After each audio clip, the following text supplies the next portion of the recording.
Hi, beautiful souls. It's Sadhana. I am back with 31 Days of Tarot 2019, and today I'm going to answer a few questions. And the first one is about some special place in the world that I would love to read tarot. And I gave this question some thought. And of course, I'm thinking of sacred sites, I'm thinking of mystical places in the world. And one of the things that came up, I was out walking my dog this morning in the forest, and I thought, well, what if I could transport myself back to some magical time and be in the presence of somebody like Merlin or something like that, and actually, feel the energy of a different age and a different place. And so I was thinking about that. And then I was also thinking about going to somewhere in the world where the imprint was really strong. So going to a place where there was maybe some kind of historical battle, or somewhere where there was a lot of energy that still to this day hadn't cleared. And so that was an idea. I mean, I would love to do either of those things. Time travel fascinates me, and I'm a true fan of any kind of time travel books or TV shows or whatever. But yeah, so I'm fascinated also with imprints, and so that could be something really special. And then the other thing that came up for me was and I talked a bit about this yesterday, was the connecting with all of the people in the tarot world on YouTube. And I'm in Canada, and there's a lot of you in different parts of the world. So I would love to be somewhere. A lot of you in the UK have been talking about the pagan, not the pagan pride. There's a Pride meetup in Nottingham this summer. So, going somewhere like that and connecting with all of you, that would be definitely a really special place for me to read tarot. So those were some of the things that came up for me when I was looking at that question. Question number 22 addresses sassy and gentle tarot decks, and asked to pick one, my most gentle tarot deck and most sassy tarot deck.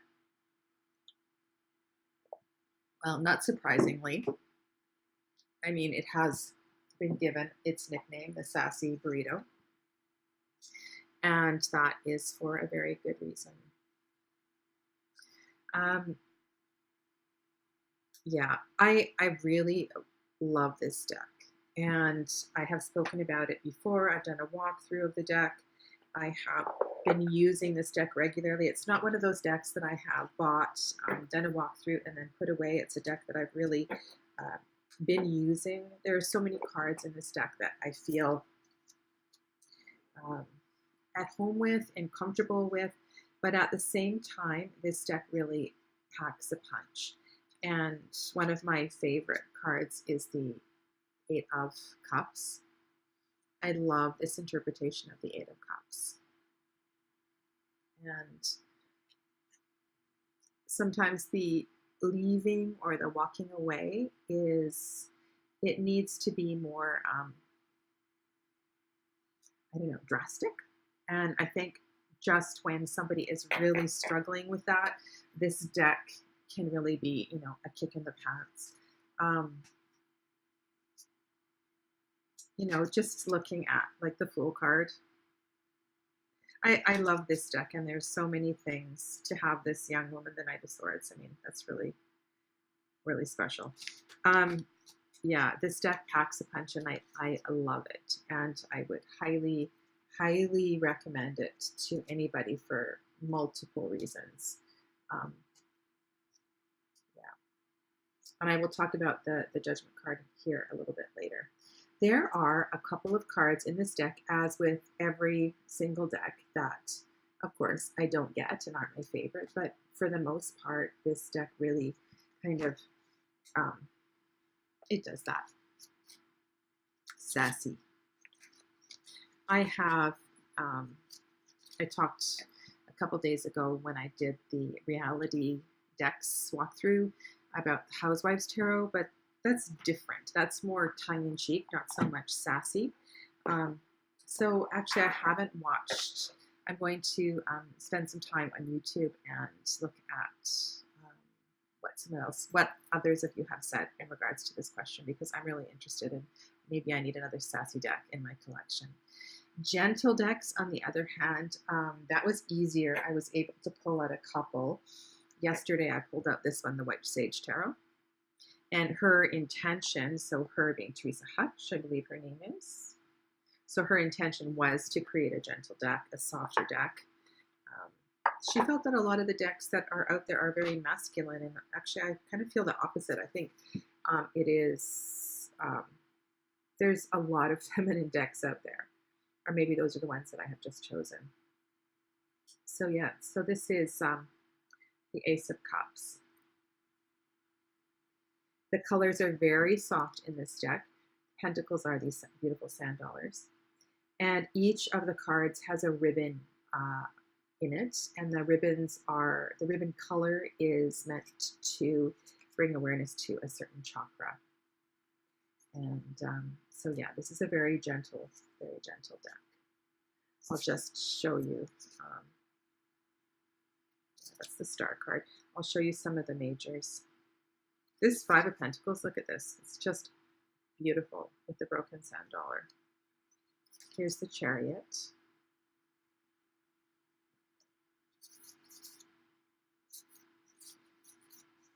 And so I wonder if I can find the Tower card.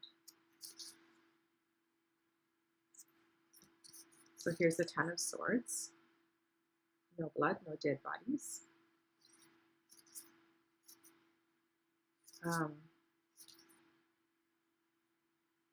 Yeah, you know, just the color palette. Here's the Tower.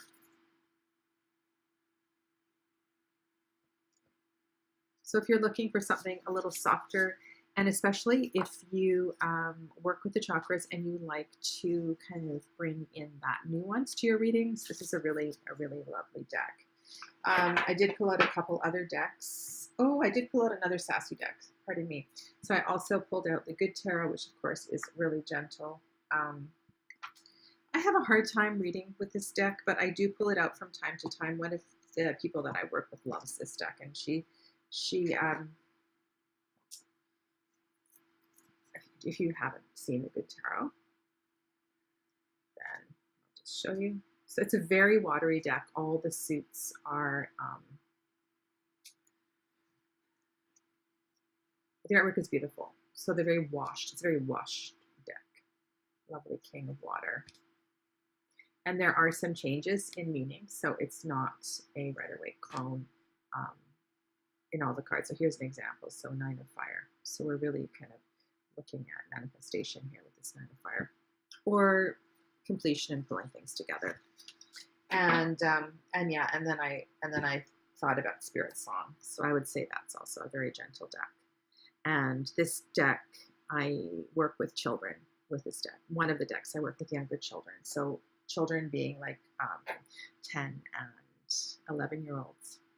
And then for another sassy, I pulled out the Dame Darcy Mermaid Tarot. I really like this deck. This was my birthday present last year. And I am, what do I want to say? The art, some of the expressions. I also find that when you do a reading with this, it kind of it cuts to the chase. So when I think of sassy, I think of decks that, you know, they deliver a punch. And this deck certainly doesn't hide anything. This Queen of Pentacles is really, it's great. Usually the Queen of Pentacles, like for me, this is, maybe I've been working too much preparing for, I'm doing a walkthrough of the manga tarot not a walkthrough, I'm going to do a video about trying to get in understanding the manga tarot and looking at the ages of the queens. What I wanted to say was this queen looks quite sophisticated to me. And when I think of that, I think more of the Queen of Wands and the Queen of Swords. And so I appreciate the way she looks in this card.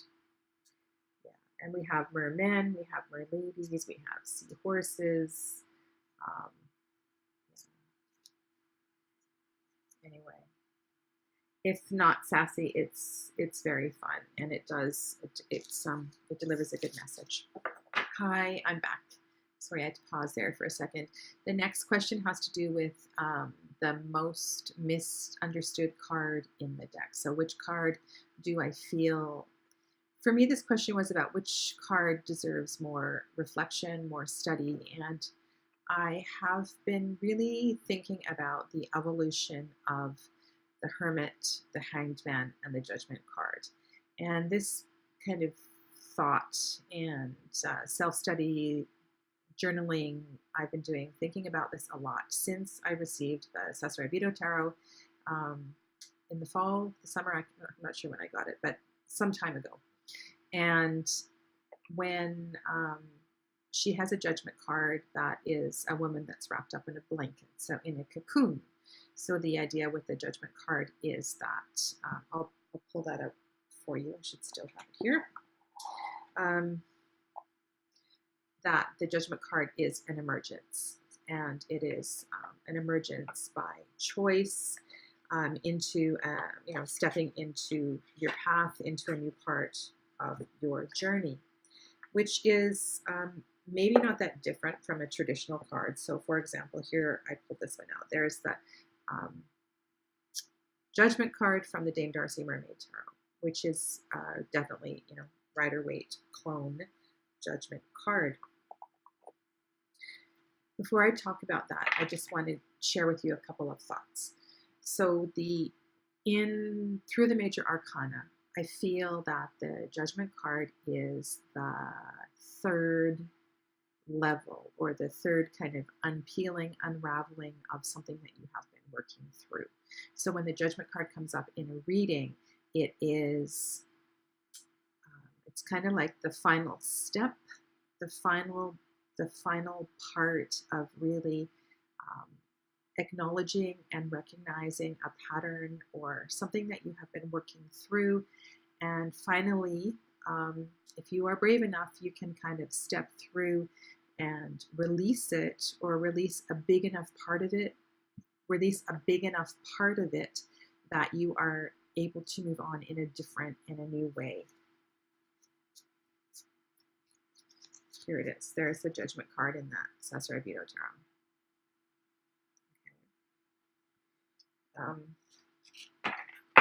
That deck that I was showing you earlier, sorry, I'm not very good with names these days.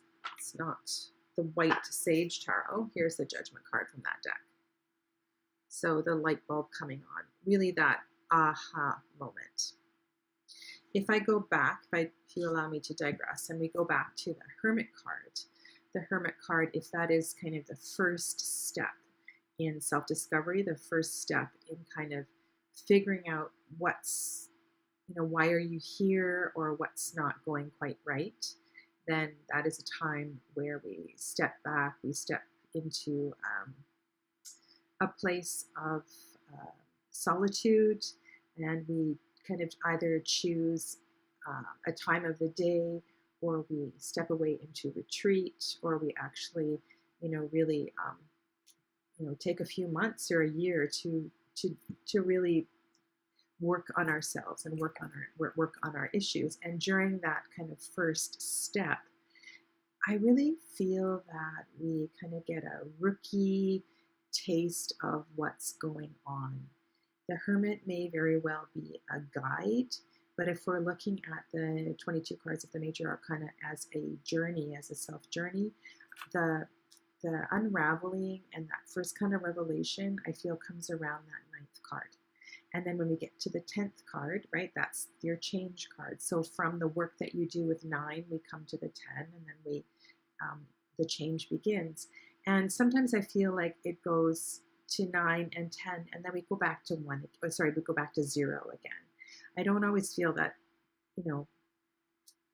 we are ready to move any further on the journey. So I think a lot of people in a lifetime spend between 0 and 10 and back again, 0 and 10 and back again, or maybe travel different points of the arcana. I don't believe that we go in order through the arcana. we sometimes hop around to the different lessons, the different bits that we need to work on.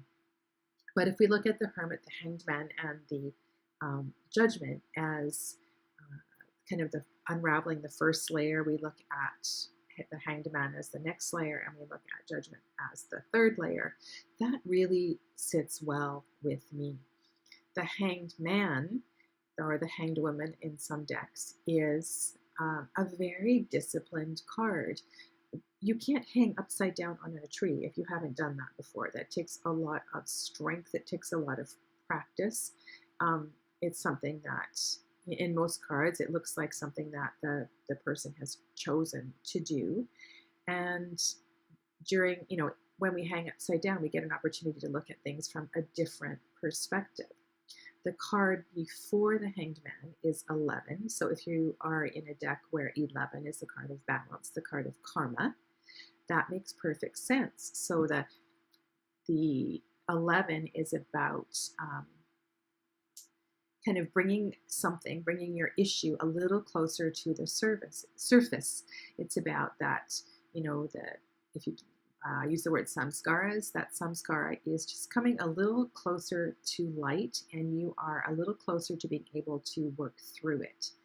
And in discovering that, you take time again to hang upside down on a tree, or I want to show you this deck that I'm working with now. This is that Hanged Woman from the manga tarot. And so there is, what I was saying is there's a lot of strength required, I believe, in all of these three cards. Interestingly, the strength card becomes before the Hermit. We need a lot of inner strength to step into that Hermit phase. And by the time we get to the Hanged Man, we've really kind of worked and developed that. There's something else I wanted to say about the Hanged Man, but I can't remember what that is right now. So it's kind of like the second stage of the unraveling. And then we have a lot of really challenging cards between 12 and 21. So in working through all of them, or some of them, or maybe going back to the beginning and jumping around, by the time we get a Judgment card in a reading, this, I believe, is a sign that we have been doing a lot of work, and we really truly are ready, to release a pattern, to release something, and to step into our truer path, or closer to our path.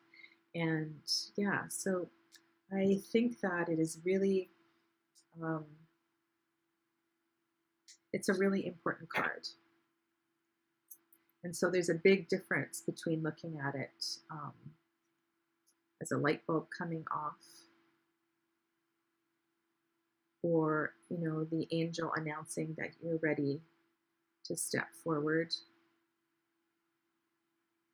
Yeah. So those are some of the thoughts I've been mulling around about the Judgment card and the difference between the Hermit, the Hanged Man, and the Judgment. And the next question is about tarot self-care rituals, which are pretty simple for me. It's the same whether I'm doing Reiki or I'm teaching yoga, even if I'm going to a yoga class, whether I'm doing self-study or I'm sharing it with other people. This might seem kind of weird, but I make sure that I am clean. So I like to have a shower, and I like to make sure that I feel fresh and awake in that respect. So I'm not carrying negative energy.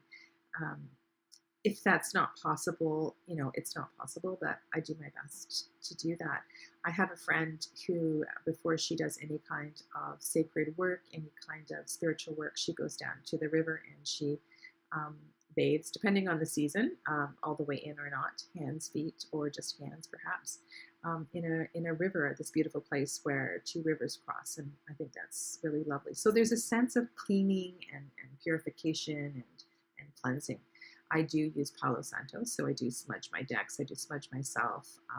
Sometimes, I will smudge a client as well too, but for myself, I definitely want to feel that clear energy.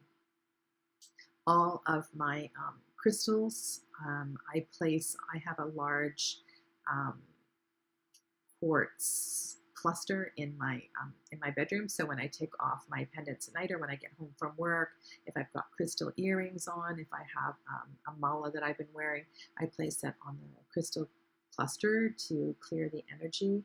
I make sure that my crystals feel clear and clean as well too. So that's it. Nothing really complicated.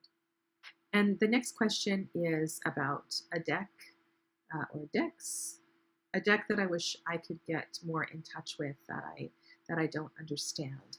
And I don't know if this is odd, but I actually messaged the creator of the deck through Facebook, and I didn't get a response. And the deck is the Dreaming Way Tarot.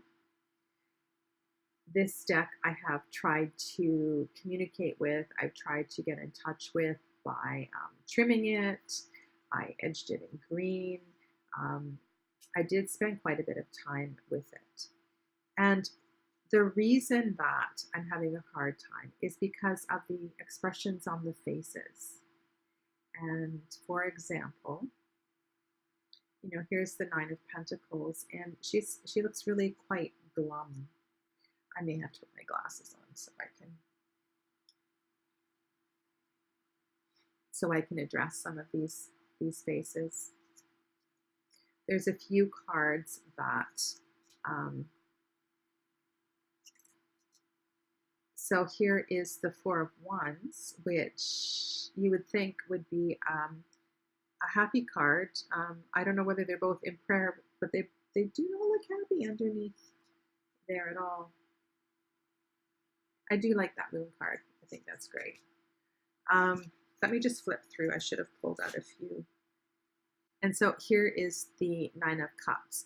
And I know in all tarot decks, the Nine of Cups is not a happy card. Sometimes it's about a card of excessiveness or just too much emotion. And to the best of my memory, the guidebook does not address the different facial expressions or the different meanings here. Here's the Ten of Pentacles, which I think of as quite a positive card, but it looks like they're whispering and telling secrets. So I don't understand what's going on there. Here's the Queen of Wands in deep, in contemplation. She doesn't look.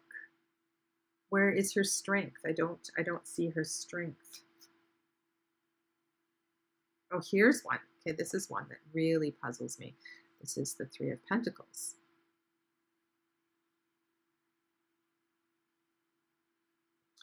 So yeah, I love the artwork on this deck. I think the artwork is stunning, but I do not understand the expressions on some of the faces. I don't understand, like this, I get that one, very Rider-Waite-Smithish. Page of Pentacles with the book, get that one, get that one. But there's enough of the cards in the deck that have me a little confused. So yeah, so that is the Dreaming Way Tarot. And I also have the Dreaming Way Lenormand, which is fine. I get that. Not really fond of the Rider card, but other than that, I completely understand what's going on in the deck. Thank you for finding your way to my channel, and thank you for being here for 31 days of tarot. And thanks very much to Ethany, and I'll be back soon with the next set of questions. Stay well, my friends. Namaste.